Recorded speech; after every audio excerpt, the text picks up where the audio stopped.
ሰላም አለይኩም ወራህመቱላሂ ወበረካቱ። ሰላም እንዴት ናችሁ? ውድ የዩቲዩብ ቤተሰቦችን አለ አልሐምዱሊላህ። እናንተስ እንዴት ናችሁ? ኢድኩም ሙባረክ። እንኳን አደረሳችሁ፣ እንኳን አደረሰን። ውድ ቤተሰቦች ኢድ እንዴት አሳለፋችሁት? እኔ በመዳም ቤት በመዳም ኩሽና አሳለፍኩት። አልሐምዱሊላህ ምስጋና ለአላህ ለዓለማት ጌታ።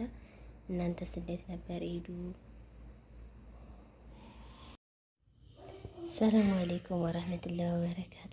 እንዴት ናችሁ? ወደ ቤተሰቦች አላህ አልሐምዱሊላህ። እንዲሁም ክርስቲያን ወገኖች ሰላም ብያለሁ። በያላችሁበት ሰላማችሁ ብዝት ይበልልኝ። እኔ አልሐምዱሊላህ ደህና ነኝ። ኢድ እንዴት ነበር? አልሐምዱሊላህ ምስጋና ለአላህ ለዓለማቱ ጌታ። ቆንጆ ኢድ ነበር ያሳለፍነው። ብቻ ረመዳናችን አለቀብን። እንግዲህ ኢድን እኔ ያሳለፍኩት በመዳም ኩሽና ነው። በመዳም ቤት ነው። ዛሬ ለኢድ ምሳ የሰራሁትን ቆንጆ ሩዝ ይዤላችሁ መጥቻለሁ። ሚሳኤል ላይ ኢድን እንዴት እንዳሳለፋችሁት ንገሩኝ። እኔ በመዳም ቤት በጠግረራ ነው ያሳለፍኩት።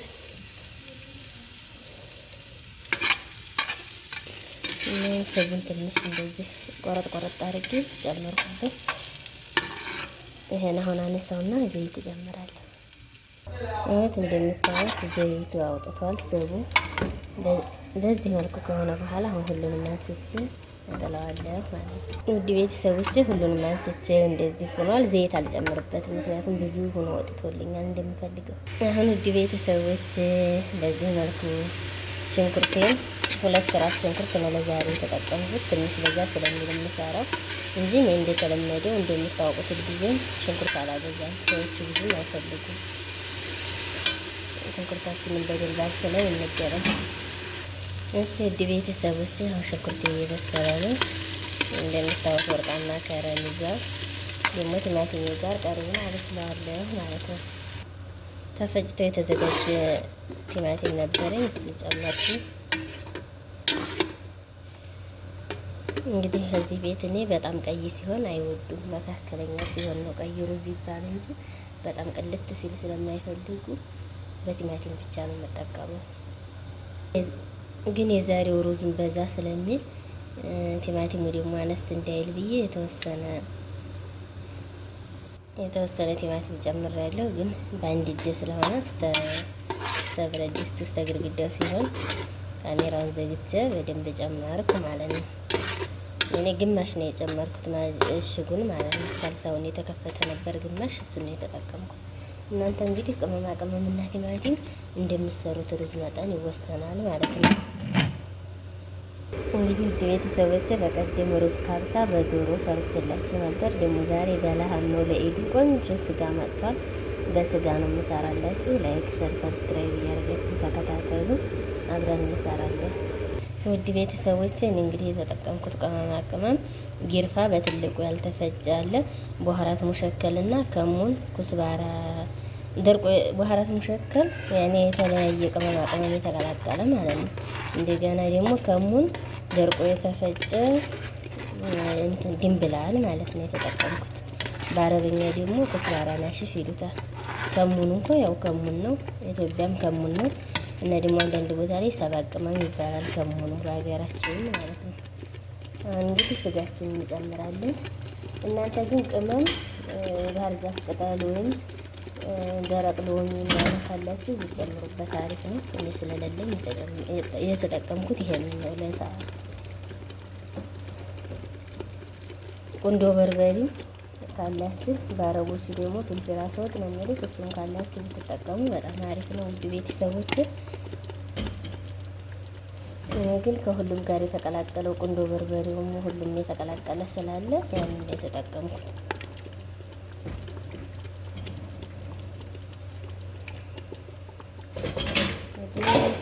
ኢዲ እንግዲህ ለኢዲ ከኛ ቤት ከውጭ አላመጡም፣ ከሆነ የሰራሁት ኢዲን በመዳም ኩሽና በሽንኩርትና በስጋ አሳለፍን ትላላችሁ። አልሐምዱሊላህ ይሄን ራሱ ያላገኘው ስንት አለ አይደል? አልሐምዱሊላህ።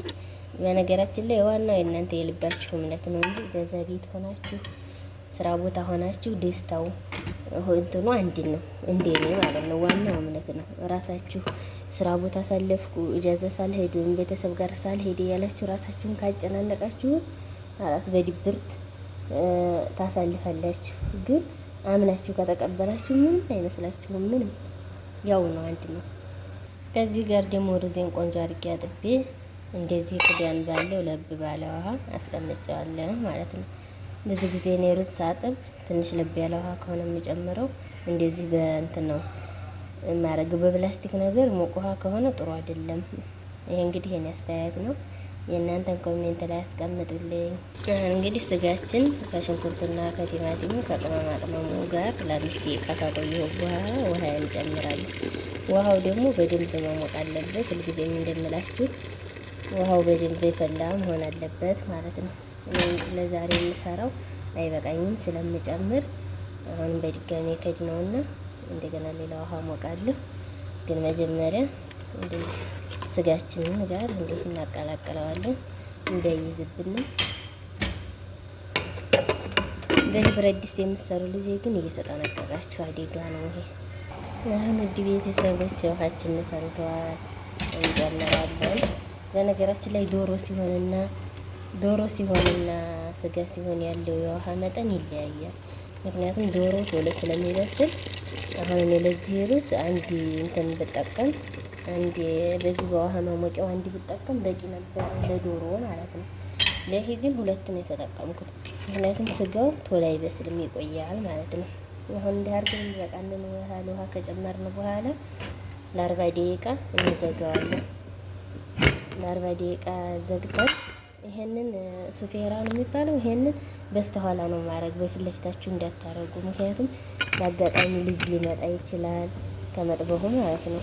ከኩሽናው ልጅ ቢመጣ አሁን እየዘጋሁ ነው፣ ግን ካሜራውን ላስቀምጥና በደንብ ዘግቼ እንገናኝ።